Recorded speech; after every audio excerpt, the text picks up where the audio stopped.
TV ન્યૂઝના sting ઓપરેશનમાં hospital અમદાવાદની ખાનગી હોસ્પિટલની મનમાની સામે આવી છે. હોસ્પિટલમાં સ્ટિંગ ઓપરેશન કર્યું અને ખાનગી હોસ્પિટલ પોતે નક્કી કરેલા પ્રિસ્ક્રિપ્શન મુજબની દવા ખરીદવા માટે આગ્રહ કરી રહી છે. દર્દીએ જે તે બ્રાન્ડની દવા લીધી છે કે કેમ તેની પણ તબીબો ચકાસણી કરે છે.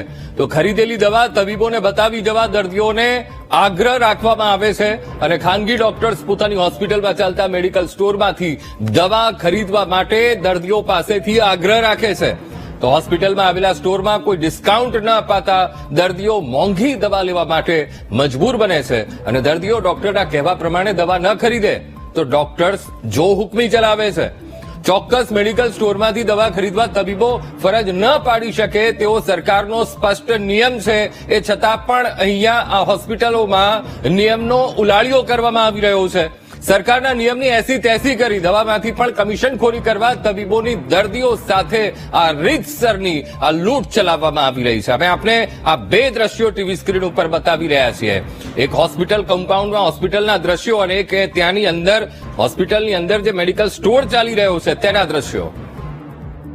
આ મુદ્દે સંવાદદાતા દીપક ફોન લાઈન પર જોડાઈ ગયા છે. દીપક, વીટીવી ન્યૂઝના કેમેરામાં આ આખું કૌભાંડ કે અમદાવાદની આ ખાનગી હોસ્પિટલ કેવી રીતે મનમાની કરે છે, દર્દીઓને કેવી હેરાનગતિ છે અને દર્દીઓને કેવી પોતાના સ્ટોરમાંથી દવા ખરીદવા માટે ફરજ પડાય છે, એ તમામ આખા કૌભાંડના દ્રશ્યો કેમેરામાં કેદ થયા છે. કેવી સ્થિતિ છે દીપક?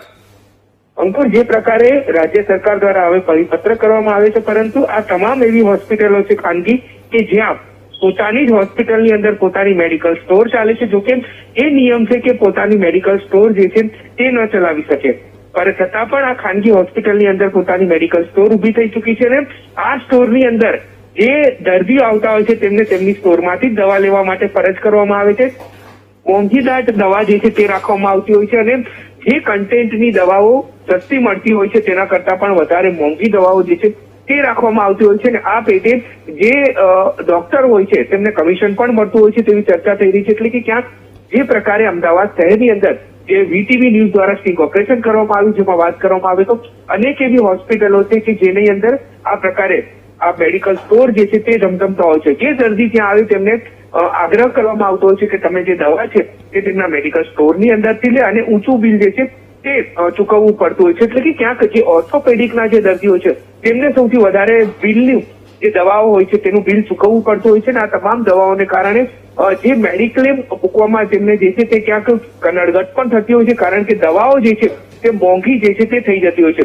સૌથી મહત્વની બાબત છે કે હવે રાજ્ય સરકાર દ્વારા જયારે નિયમ કરવામાં આવે છે તેમ છતાં પણ આ તમામ હોસ્પિટલો જે છે ખાનગી તેમના દ્વારા નિયમનો ઉલાળ્યો કરવામાં આવી રહ્યો છે. ત્યારે હવે આ તમામ હોસ્પિટલોની અંદર ચાલતી પોતાની જે મેડિકલ સ્ટોર છે તેના ઉપર ક્યારે કાર્યવાહી કરશે આરોગ્ય વિભાગ, તે એક મહત્વની બાબત છે. લગભગ દીપક, દરેક મોટી હોસ્પિટલમાં આ દ્રશ્યો જોવા મળતા હોય છે. મોટી હોસ્પિટલ અને એની પોતાનું જ અંદર મેડિકલ સ્ટોર એ ધમધમતો હોય છે અને દર્દીઓને પણ ફરજ પાડવામાં આવતી હોય છે. કદાચ દર્દી જાગૃત હોય ને અંદરથી ના લે પણ બહાર લેવા જાય તો એ કન્ટેન્ટની એને દવા પણ ન મળે. એટલે વિચાર કરો દર્દીને કેટલી હેરાનગતિ. સવાલ એ થાય છે કે કમિશનખોરી કરવા તબીબો દર્દીઓ સાથે આવી રીતે લૂંટ ચલાવી રહ્યા છે. સરકારનો નિયમ પણ છે અને નિયમનો આ ઉલાળ્યો, તો શું હવે કાર્યવાહી થશે કે કેમ? આ સવાલ દીપક થઈ રહ્યો છે.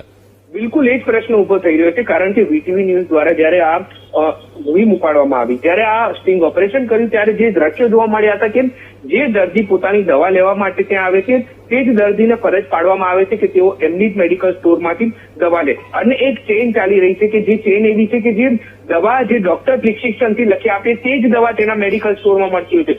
જો તે બજારમાં ફરે તો તેને ક્યાંય મળતી નથી. એટલે કે આ પ્રકારની ચેઇન ચાલે છે, જેના કારણે એક દર્દી જે દવા કરાવવા ગયો હોય છે પરંતુ તે લૂંટાઈ જાય છે અને આ પ્રકારે જે હોસ્પિટલો મનમાની કરી અને પોતાની ફરજ પડવા તેમને મજબૂર કરે છે કે તમારે દવા તો મેડિકલ સ્ટોરમાંથી જ લેવી પડશે. એટલે કે એ પ્રશ્ન ઉભો થઈ રહ્યો છે કે હવે જે તમામ ખાનગી હોસ્પિટલોની અંદર આ પ્રકારે મેડિકલ સ્ટોર ધમધમી રહ્યા છે તેના પર શું કાર્યવાહી થશે, તે એક મોટો પ્રશ્ન છે. બિલકુલ બિલકુલ દીપક, સમગ્ર માહિતી સાથે જોડાવા બદલ આપનો આભાર.